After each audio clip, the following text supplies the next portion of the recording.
गुरुजी का शब्द। गुरुजी कहते थे कि दुश्मन नुस्खे निकालने के लिए और दोस्त नुस्खे बताएंगे, लेकिन हर हाल में दोनों सताएंगे।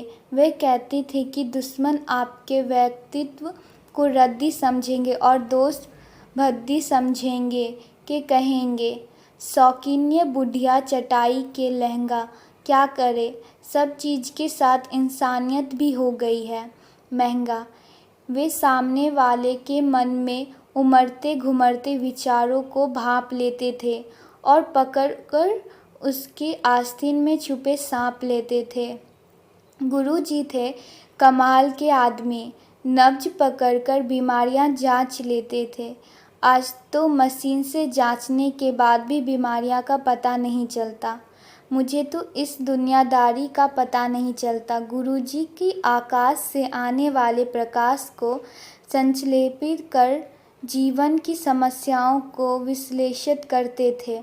अब तो ऐसे ऐसे घर बन रहे हैं जहाँ से न आकाश दिखता है न प्रकाश, चारों ओर अहंकार का घोर अंधकार। इसलिए तो गुरुजी कहते थे कि अहंकार से उपजा द्वेष हमारा राष्ट्रीय दोष है। अफसोस है कि वे इस बीमारी का इलाज ना कर सके।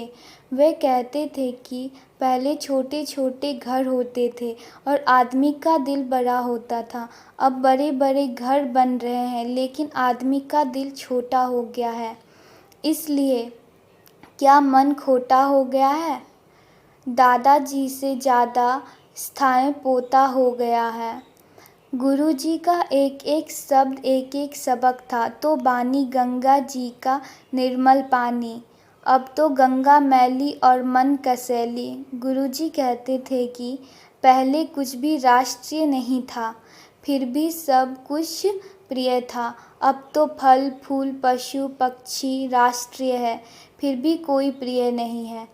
जिसको शमशान का विज्ञान समझ में आ गया वह लोभ और मोह के मनोविकार से मुक्त हो जाएगा, स्नेह और प्यार से युक्त हो जाएगा। पहले फिल्मों में अकल की बात होती थी, अब शकल की बात होती है और बॉलीवुड हॉलीवुड को तौलने बैठो तो केवल नकल की बात होती है। गुरुजी भी यह कहते थे कि 20 के पहले विवाह 20 से बाद विवाह वाह और 30 के बाद विवाह अथ्या। गुरुजी चल देखकर समझ जाते थे आदमी का हाल। अब तो ट्रेनिंग का ऐसा है कमाल कि आदमी बनकर रह गया कठपुतली की मिसाल। गुरुजी कहते थे कि करोड़ों सन्यासी हजारों वर्षों से स्वर्ग खोजने में लगे हुए हैं। अगर वे सब स्वर्ग बनाने में लगते तो अब तक स्वर्ग बन जाता और उस स्वर्ग के बाजार में खोटा सिक्का भी चल जाता, जैसे कि अमूम होता है। गुरुजी के साथ भी वही हुआ। उनका चेला उनको चूना लगा गया। जीवन को गूढ़ पाठ पढ़ने वाले गुरुजी एक दिन अचानक प्रायश्चित करने के लिए दूसरे ग्रह पर चल गए और किताब की लाइन वाइन लाइन पढ़ने और रटने वाले सर जी मेरे पड़ोस में आ गए।